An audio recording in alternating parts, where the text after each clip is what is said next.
Okey. Bila saya dah tahu 1.2 juta, saya tahu kekayaan saya mesti 1.2 juta. Macam mana nak bina kekayaan? Dia bermula dengan menabung dulu, tuan-puan. Nak tahu kaya, ini formula kaya, tuan-puan. Ini tuan-puan kena take note. Formula dia simple, tapi ramai orang tak faham. Dan nak pencen pun tak faham lagi. Kaya simple ya, tuan-puan. Berapa jumlah tabungan, berapa jumlah harta dan berapa jumlah hutang. Nak tahu kita bergerak ke arah kekayaan ke kemiskinan? Cuba tengok. Kalau setiap bulan tabungan bertambah, setiap tahun harta bertambah, hutang makin berkurangan, maksudnya kita sedang bergerak ke arah kekayaan. Tapi kalau setiap bulan, setiap tahun, tabungan tak bertambah, harta tak bertambah, yang bertambah hanyalah hutang, maksudnya sedang bergerak ke arah kemiskinan.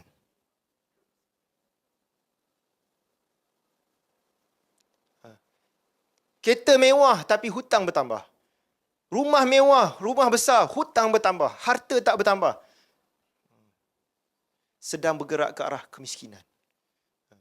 Jadi, kalau setiap kali tuan-puan dapat kenaikan gaji, setiap kali dapat bonus, kalau tabungan tak bertambah, kalau harta tak bertambah, yang bertambah hanyalah hutang, kenaikan gaji dan bonus tak memberi apa-apa makna. Kalau hutang makin bertambah, maksudnya kenaikan gaji tu hanyalah menjadikan kita lebih miskin. Jadi awal-awal dulu saya dah faham dah benda ni. Okey? Jadi saya start fokus menabung. Tabungan ni tuan-puan,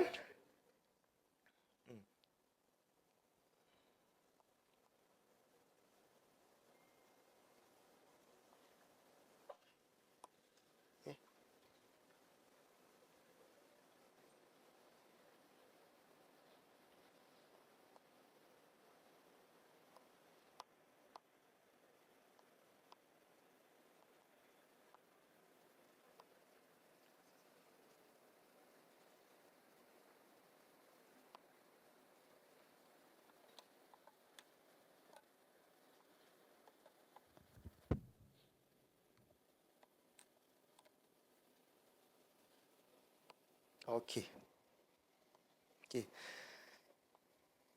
Tabungan adalah maksudnya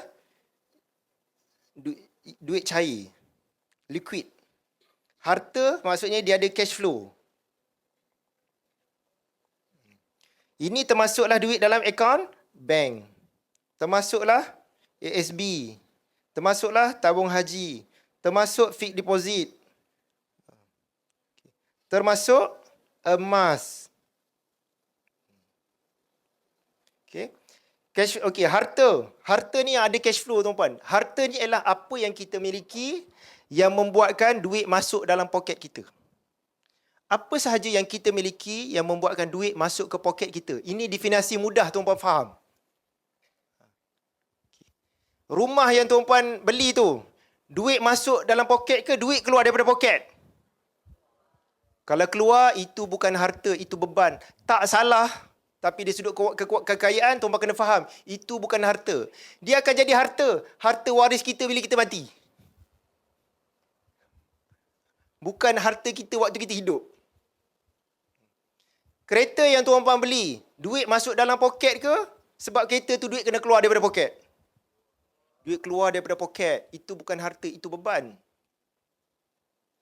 Berbeza kalau tuan-puan beli rumah yang untuk disewakan. Sebab beli rumah, duit masuk dalam poket. Itu harta. Beli kereta yang untuk disewakan. Banyak kereta-kereta sewa.